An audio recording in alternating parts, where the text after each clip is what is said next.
લક્ષ્ય ન્યૂઝ, એક નજર, એક લક્ષ્ય. ઉપલેટા તાલુકા સહકારી ખરીદ વેચાણ સંઘની 58મી વાર્ષિક સાધારણ સભા યોજાઈ.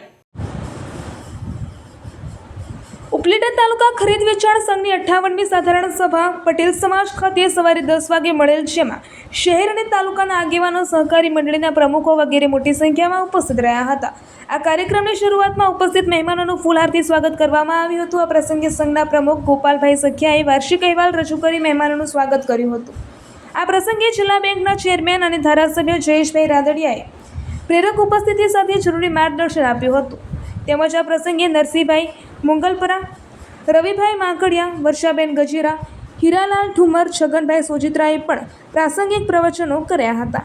આ પ્રસંગે ધારાસભ્ય જયેશભાઈ રાદડિયા, પૂર્વ ધારાસભ્ય છગનભાઈ સોજિત્રા, જિલ્લા ભાજપના રવિભાઈ માંકડિયા, જયેશભાઈ ત્રિવેદી, નરસિંહભાઈ મુંગલપરા, નગરપાલિકાના પ્રમુખ વર્ષાબેન ગજેરા, શહેર ભાજપ પ્રમુખ દીપકભાઈ સુવા, સંઘના પ્રમુખ ગોપાલભાઈ સખિયા, ઉપપ્રમુખ ભુરાભાઈ ભોપાળા, તાલુકા પંચાયત પ્રમુખ Ravibhai Virda, Dayabhai Gajera, Dalpatbhai Mankadia, manager Deepakbhai Thesiya, school board chairman Nikulbhai Chandravadiya, Kiritbhai Padariya સહિતના આગેવાનો, ખેડૂતો હાજર રહ્યા હતા. આ કાર્યક્રમનું સફળ સંચાલન આરડીસી બેંકના ઝોનલ મેનેજર ભાવેશભાઈ પાદરિયાએ કર્યું હતું.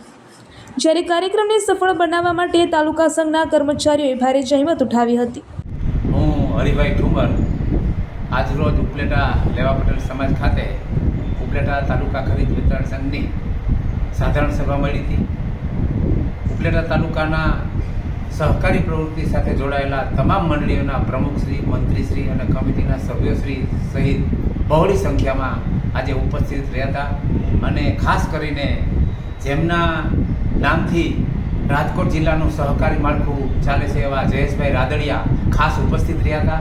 અને ખેડૂતોના છેવાડાના માણસ સુધી આ સહકારી પ્રવૃત્તિનો લાભ મળે એવા શુભ સંદેશો આપ્યો હતો.